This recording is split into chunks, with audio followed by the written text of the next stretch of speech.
नमस्ते परमेशनी रासमंडल वासिनी रासेश्वरी नमस्ते अस्तु। कृष्ण प्राणाधिक प्रिय राधे राधे। आप सभी भक्तों का दिन शुभ व मंगलमय हो। कथा सुनने व इतना प्यार व सहयोग देने के लिए आप सभी का दिल से धन्यवाद। आज हम बात करेंगे वैशाख माह के कृष्ण पक्ष में पड़ने वाली वरूथनी एकादशी की। आप सभी भक्तों को वरूथनी एकादशी की हार्दिक शुभकामनाएं। लक्ष्मी नारायण की कृपा आप सभी भक्तों पर बनी रहे।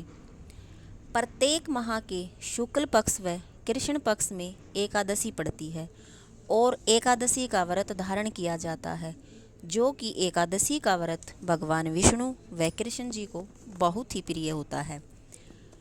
वैशाख मास में वरूथनी एकादशी अब की बार 4 मई को पड़ रही है। वैशाख मास का बहुत महत्व माना गया है। वैशाख मास में दान करना, गंगा स्नान करना, सूर्य को जल देना, भगवान विष्णु की पूजा करना और जल दान करना बहुत ही महत्वपूर्ण माना गया है।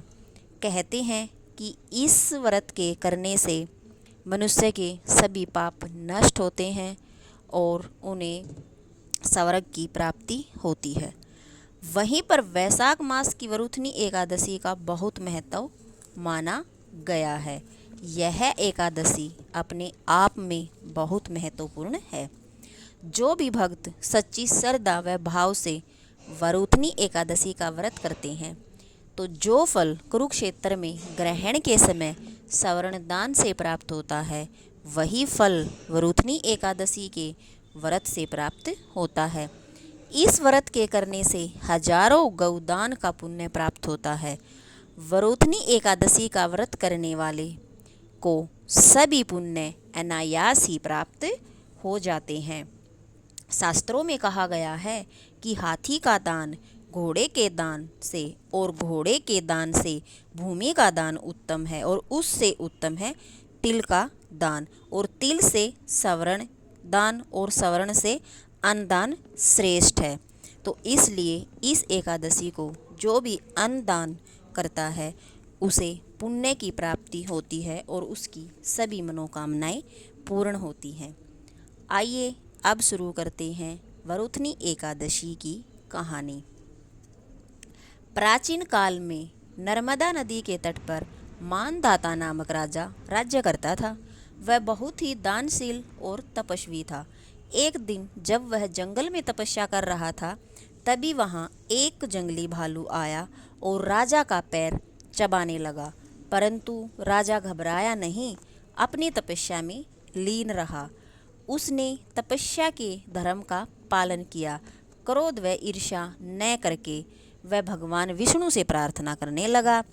उसकी प्रार्थना सुनकर भगवान विष्णु जी वहाँ पर प्रकट हुए और उसे भालू से बचाया। राजा का पैर भालू ने पहले ही खा लिया था। इससे राजा बहुत दुखी हुआ।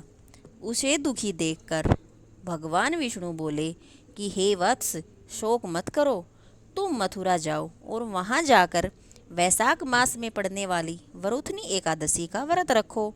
व्रत रखकर मेरी पूजा अर्चना करो, उसके प्रभाव से तुम जल्दी ही ठीक हो जाओगे। इस भालू ने जो भी तुम्हारा पैर खाया है, यह तुम्हारे पूर्व जन्म का कर्म है, इसलिए घबराओ नहीं। राजा ने मथुरा जाकर श्रद्धापूर्वक वरूथनी एकादशी का व्रत आरंभ कर दिया। इसके प्रभाव से राजा धीरे धीरे ठीक होने लगा और उसे स्वर्ग की प्राप्ति हुई। राजा ने पूरे विधि विधान से व्रत किया और जो वैशाख के दान हैं और जो वैशाख महीने के नियम हैं, वे राजा ने पूरी तरह निभाए। राजा ने बहुत से दान किए और भगवान विष्णु की विधि विधान से पूजा अर्चना की, जिससे मानधाता राजा ठीक हो गया और उसे स्वर्ग की प्राप्ति हुई। वैशाख मास की वरूथनी एकादशी की कहानी संपूर्ण हुई। अब हम बात करेंगे कि वरूथनी एकादशी का व्रत करने वाले को किन वस्तुओं का त्याग करना चाहिए और उन्हें क्या करना चाहिए। कांसे के बर्तन में भोजन करना, मांस, मसूर की दाल, चना, कोंदो, शाक, शहद, दूसरे का अन्न, दूसरी बार भोजन करना, इन सभी का त्याग वरुथनी एकादशी के व्रत करने वाले को करना चाहिए।